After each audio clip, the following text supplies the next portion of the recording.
Hello, welcome back to my channel. Thank you so much for joining in. This is where I speak about motherhood and mental health. I love conscious living. I love being myself, but also being on a healing journey, and it can take a lot of years. And it's absolutely fine to take a little human being who needs us and needs our strength and stability on this journey of getting well yourself. One doesn't have to come before the other, and it's just beautiful that there's also some support out there and some help out there.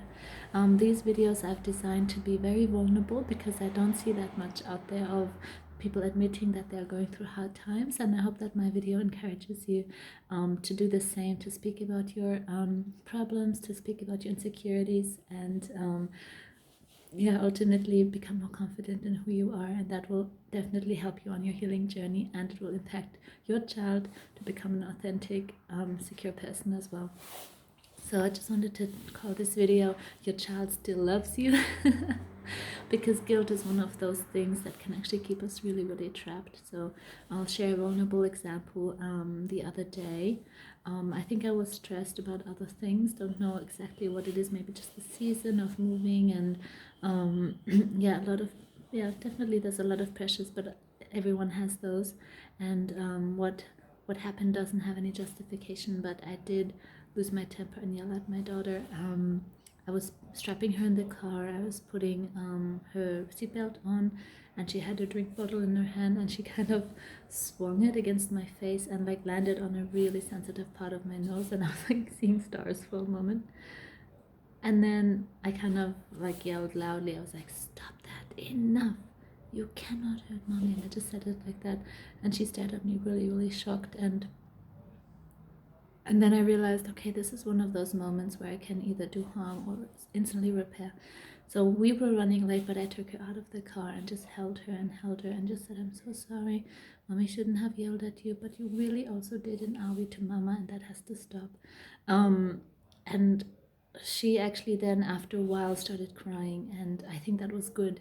It's very good that she let the emotion out, because I remember that shocked moment she had, because she was surprised at my reaction, and I was surprised of it as well. It sort of bursted out, and I just told her that it wasn't directed against her. She's a wonderful baby and I love her so much, but she cannot hurt mommy with the drink bottle. That was very, very sad for mommy. So I explained also how I felt, because some children are very empathetic and others are not. So they have to be explained what their impact has caused on someone else's life. So yeah, that was a very sad moment. But as I held her, I also just prayed, that the trauma is not going to enter her heart from that memory, and that she can, sleep peacefully, no nightmares about this, and that our relationship is not going to be hurt. So I just manifested healing for us both, and I looked her in the eyes and I said that she's wonderful, and then she just instantly stopped crying and hugged me and gave me a kiss and said, "Owie nose," and I said, "Yeah, owie nose, it's better now." And then she wanted to kiss my nose, and we just had this giggle and a really good time, and this is how I hope to react every time. The sort of instant recovery of that. I could have just moved on, and there could have maybe been a rift in our relationship or some scare that she got. She did ask for dad also straight away, and that made me sad as well, because she saw him then as her safe place, whereas I would love to remain her safe place when I'm the primary carer for her in the day. So, but her asking for dad was completely fine as well. I explained to her that he's at home and working. So yeah, that was me.